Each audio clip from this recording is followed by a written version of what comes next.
রাত পোহালেই গণেশ পুজো, কুমারটুলি পাড়ায় প্রতিমা শিল্পী ও ক্রেতাদের মধ্যে ব্যস্ততা। রিপোর্টার সমরেশ রায়, কলকাতা। আজ 6 সেপ্টেম্বর রাত পোহালেই কলকাতা সহ সারা দেশে মেতে উঠবে গণেশ পুজোতে।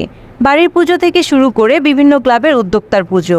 তাই প্রতিমা নিতে ভিড় জমিয়েছে কুমারটুলি পাড়ায়। একদিকে চলছে প্রতিমা শিল্পীদের প্রতিমার কাজ শেষ করার তোড়জোড়, অন্যদিকে পুজো উদ্যোক্তারা প্রতিমা নিতে ভিড় জমিয়েছে কুমারটুলিতে।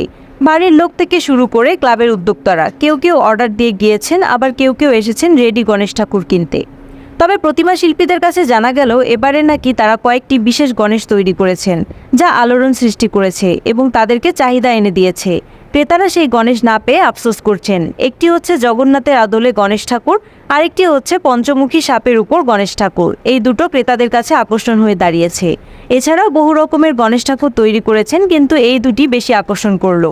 প্রতিমা শিল্পীরা বললেন, কিছু করার নেই, এগুলো অর্ডার দিয়ে করা, এই মুহূর্তে পাওয়া যাবে না। তবে প্রতি বছরই গণেশ ঠাকুরের দাম দিন দিন বাড়ছে। এবারে প্রতিমা শিল্পীরা 650 টাকা থেকে শুরু করে 2500, 5000, 8000, 10000 ও অর্ডারি ঠাকুর 20,000 থেকে শুরু করে 80,000 টাকা দামের পর্যন্ত তৈরি করেছেন। তবে পুজো উদ্যোক্তারা জানালেন, কিছু করার নেই, আমরা প্রতিমা শিল্পীদের সাথে সহমত, কারণ যেভাবে জিনিসের দাম বাড়ছে তাতে ওনাদেরও করার কিছু নেই। তবে আমাদেরও একটা মোটামুটি বাজেটের উপর পুজো করতে হচ্ছে। ফুল ফল থেকে মিষ্টি কোনোটাই কিন্তু দাম কম নয়। প্রতি বছরই সবকিছুর দাম বাড়ছে। প্রতিমা শিল্পীরাও জানালেন, আমরা কি করব যদি জিনিসের দাম বাড়ে। কাপড় ও ডাকের গয়নার দাম হু হু করে বাড়তে থাকে, তাই আমাদেরও কিছু করার নেই।